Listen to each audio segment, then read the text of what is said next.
Hi, இந்த வருஷம் முடியறதுக்குள்ளே எப்படியாவது ஒரு வீடியோ போட்டுருணுன்னு சொல்லி ட்ரை பண்ணி இன்றைக்கி வந்து ஆக்சுவலாக இது year end last day night 9 மணி ஆயிடுச்சுங்க. இப்போ வாய்ஸ் ஓவர் கொடுத்துட்ருக்கேன். நான் கிட்டத்தட்ட ஒரு வாரமாக யோசிச்சுட்ருக்கேன், இன்றைக்காவது ஃப்ரீ டைம் கிடச்சி இன்றைக்கி ஒரு வீடியோ அப்லோட் பண்ணிடணுன்னு. பட் டைமே கிடைக்கல. இன்றைக்கும் காலையிலேருந்து வெளியே போயிட்டு இப்போ தான் வந்து ஃப்ரீயாக உட்காந்தாங்க. பட் எப்படியாவது நைட்டு வீடியோ போட்டுருணும் இயர் எண்டுக்குள்ளே அப்படின்னு சொல்லிட்டு இந்த வீடியோ அப்லோட் பண்ணுறேங்க. ஆக்சுவலாக இது வந்து சும்மா வீடியோ இல்லை, இந்த வருஷம் நான் என்ன தான் உருப்படியாக பண்ணேன் அப்படின்னு சொல்லி சின்ன சின்ன விஷயங்களெல்லாம் சேர்த்து உங்கள் கூட ஷேர் பண்ணணும். அது வந்து எனக்கு கொஞ்சம் எக்ஸைட்மெண்ட்டாகவும் எனக்கு புத்துணர்ச்சி கொடுக்குற மாதிரி ஒரு ரெஃப்ரெஷ்மெண்ட்டான திங்ஸ் எல்லாம் தான். உங்களுக்கும் ஏதாவது யூஸ்ஃபுல்லாக இருக்கும், உங்களுக்கும் ஏதாவது மோட்டிவேஷனாக இருக்கும்னு நினைக்கிறேன். கண்டிப்பாக இந்த வீடியோ பாருங்கள். எனக்கு ஃபஸ்ட் அண்ட் ஃபார்மோஸ்ட் பிடிச்சது விவசாயம்தான். ஸோ அதை வச்சே வீடியோவை ஆரம்பிக்கிறேங்க. நிறைய கற்றுக்கிட்டேங்க, விவசாயத்தில் நிறைய கற்றுக்கிட்டே இருக்கேன். நிறைய பேரை மீட் பண்ண ஆரம்பிச்சிட்டேன், ஏன்னா வெளியே போக ஆரம்பிச்சிட்டேன். நான் வந்து வீட்டுக்குள்ளேயே இருந்து நானே ஏதோ விதை போட்டேன், தண்ணி ஊற்றினேன், உரம் போட்டேன் அப்படின்னு சொல்லிக்கிட்டு இருப்பேன். ஆனால் இப்போ ஒவ்வொருத்தர்கிட்டையும் விசாரித்து இதை இப்படி தான் பார்த்துக்கணும், இந்த அளவுக்கு இந்த நாள் இவ்வளோ டிஸ்டன்ஸ் அப்படின்னு சொல்லி ஒவ்வொன்றையும் பார்த்து கற்றுக்கிட்டேன்.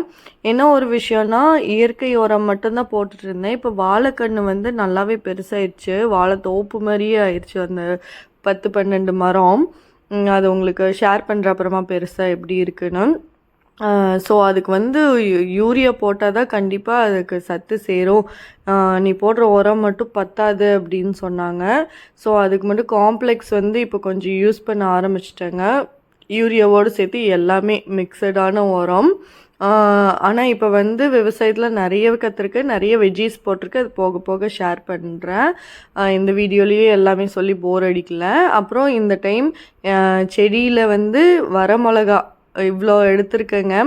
ஸோ இதுவும் ஃபஸ்ட்டு டைம் நான் ட்ரை பண்ணது, ஒர்க் அவுட் ஆயிடுச்சு. காய வச்சு வரமிளகா எடுத்து வச்சுட்டேன். அது போக முள்ளங்கி போட்டிருக்கேன், வெங்காயம். ஸோ எல்லாமே ட்ரையல் பார்த்துருக்கேன். அப்புறம் இந்த வருஷம் எனக்கு பிடிச்ச ரோஸ் கட்டிங்கும் வாங்கி வச்சு விட்ருக்கேன். அதுவும் உங்களுக்கு ஃப்யூச்சர் வீடியோவில் காமிக்கிறேன். அண்ட் இன்னொரு பெரிய விஷயம் என்னென்னா, என்னோடய பையனுக்கு ஸ்கூலில் அட்மிஷன் போட்டுவிட்டேன். ஸோ அவர் ஸ்கூலுக்கு போகிறாரு. ஸோ கொஞ்சம் எனக்கு ஃப்ரீ டைம் கிடச்சிச்சு. அதுக்கப்புறம் ஸ்பெஷலான ஒரு விஷயம் என்னென்னா, தம்பி என் தங்கச்சி மேரேஜ், சித்தப்பா பொண்ணு மேரேஜ், தம்பியோட மேரேஜ் எல்லாமே. அது வந்து ரொம்ப பிஸியாக போயிட்டு இருந்துச்சு. கிட்டத்தட்ட 6 மாதமாக அதுலேயே பிஸியாக போயிட்டு இருந்துச்சு இந்த வருஷம். அப்புறம் ஃபஸ்ட்டு என் பையனுக்கு வந்து ஹேர் கட் பண்ண கூட்டிகிட்டு போனேங்க. நானே தனியாக என்னோடய 2 பசங்களையும் சலூனுக்கு ஹேர் கட் பண்ண கூட்டிகிட்டு போனேன். ஸோ அது வந்து டிஃப்ரெண்ட்டாக தான் இருந்துச்சு. அந்த மாதிரி சலூனுக்கெல்லாம் போனதே இல்லை. பாய்ஸ் கட் பண்ணுறது தானே. சின்ன வயசில் எங்களை கூப்பிட்டு போனாங்களால ஞாபகம் இல்லை. இப்போல்லாம் நான் பார்லர் போய் கூட ஹேர் கட் பண்ணுறதில்ல. ஆனால் என் ஸ்கூட்டீஸை கூட்டிகிட்டு போய் அதுவும் பாய்ஸ் பிளேஸில் வந்து உட்காந்துருந்தது டிஃப்ரெண்ட்டாக ஃபீல் ஆச்சு. அவங்களுக்கும் ஒரு மாதிரி ஹாப்பியாக இருந்துச்சு. அப்புறம் இந்த வருஷம் ஆக்சுவலாக சம்மர் வெக்கேஷன் பசங்களை எங்கேயுமே கூட்டிகிட்டு போகலங்க. ஸோ தீபாவளிக்கு வந்து ஹஸ்பண்ட் 4 நாள் லீவு, 5 நாளோ லீவு இருந்துச்சு பையன் ஸ்கூலு.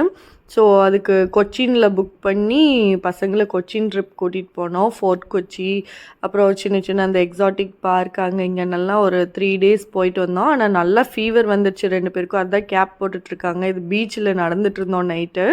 அது ரொம்பவே நல்லா இருந்துச்சுங்க. ஆக்சுவலாக இந்த வருஷம் 2 ட்ரிப்பு, கொச்சின் கேரளா ஒரு டிஸ்ட்ரிக்ட் போயிட்டு வந்துட்டோம், ஸ்டேட் போயிட்டு வந்துட்டோம், கர்நாடகா ஸ்டேட்டும் போயிட்டு வந்துட்டோம். பெங்களூரில் வந்து அவரோட சிஸ்டரை ரிசீவ் பண்ணுறதுக்காக போனோம். 2 ட்ரிப்புமே நல்லா இருந்துச்சு.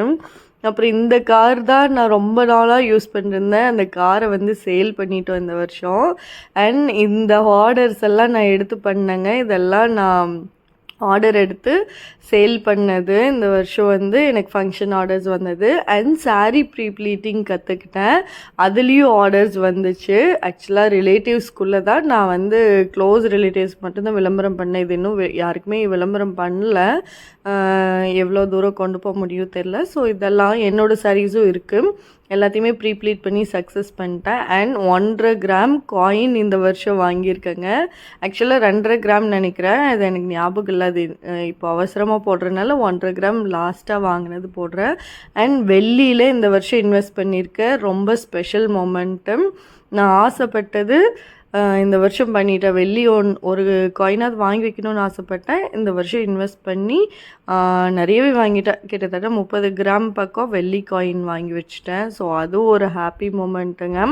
அப்புறம் ஆக்சுவலாக ஃபேமிலி ஒரு மென்னை டிபெண்ட் பண்ணி தான் இருக்கணும்ன்ட்டு இல்லாமல் நாங்கள் சிஸ்டர்ஸே 5 பேருங்க. ஸோ எல்லோரும் சேர்ந்து கேம்பிங்னு ஒன்று இருந்துச்சு. அதில் ஒரு ட்ரிப் போனோம். இதெல்லாம் தான் ஹாப்பி மூமெண்ட்ஸுங்க இந்த வருஷம். நான் வந்து ரொம்ப ஹாப்பியாக இருந்த மொமெண்ட்ஸை மட்டுமே அவங்க கூட ஷேர் பண்ணியிருக்கேன். மீதியெல்லாம் நான் நிறையவே கஷ்டமும் வந்துச்சு, நிறையவே ஃபேஸ் பண்ண மாதிரி இருந்துச்சு, அழுகை எல்லாமே இருந்துச்சு. பட் அதெல்லாம் மறந்துடுங்க. ஆக்சுவலாக நெக்ஸ்ட் இயர் வந்து இதை விட ஹாப்பியாக மாற்றணும், இன்னும் மெமரிஸ் அதிகமாக இருக்கணும். எல்லாமே சேவிங்ஸாக இருக்கட்டும், உங்களோட ஹாப்பி மூமெண்ட்ஸாக இருக்கட்டும், நீங்களே உருவாக்கிக்கோங்க. சின்னதாக பக்கத்து ஊருக்கு போனால் கூட அது ஒரு வீடியோவை எடுத்து வச்சுட்டு அது வந்து நான் வந்து பெருசாக சாதித்தேன் அப்படின்ற மாதிரி யோசிச்சு பாருங்கள். போன வருஷம் நான் அங்கே கூட போகல, இந்த வருஷம் போயிட்டு வந்தேன். போன வருஷம் அந்த 100 ரூபா கூட சேர்த்துல, இந்த வருஷம் சேர்த்திட்டேன்.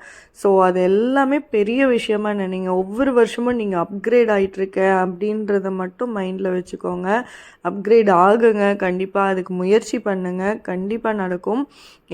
என்றைக்குமே நெகட்டிவாகவும் எனக்கு கஷ்டம் அந்த மைண்ட் செட்லேயே இருக்காதீங்க. அது உங்கள் மைண்டை ஸ்பாயில் பண்ணிடும். நான் எப்போவுமே சொல்லிகிட்டே இருக்கேன். கண்டிப்பாக உங்களை நீங்கள் சந்தோஷமாக வச்சுக்கோங்க. உங்கள் வாழ்க்கை உங்களோடது. நீங்கள் சந்தோஷமாக இருக்கணுன்றது மட்டும் யோசிங்க. மற்றவங்கள பற்றி யோசிக்க வேண்டாம். ஆனால் மற்றவங்களுக்காக எதுவுமே செய்யக்கூடாதுன்ட்டு இல்லை.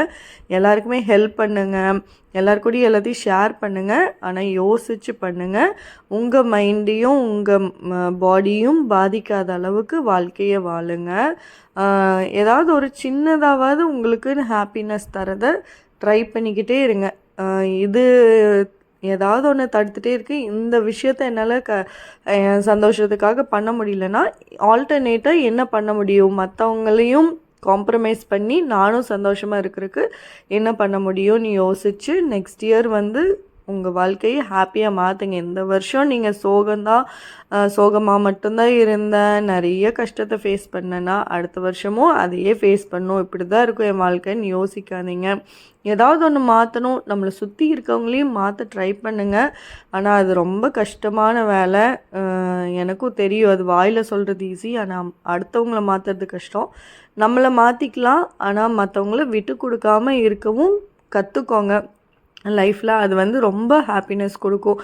நம்மளை சுற்றி இருக்கிறவங்கள என்றைக்குமே மிஸ் பண்ணக்கூடாது. என்னை பொறுத்த வரைக்கும் எவ்வளோ கஷ்டம் ஃபேஸ் பண்ணாலும் அவங்களுக்கு கொஞ்சம் விட்டு கொடுக்க ஆரம்பித்தோன்னா அவங்களும் நமக்காக விட்டு கொடுக்க நிறைய வாய்ப்பு இருக்குது.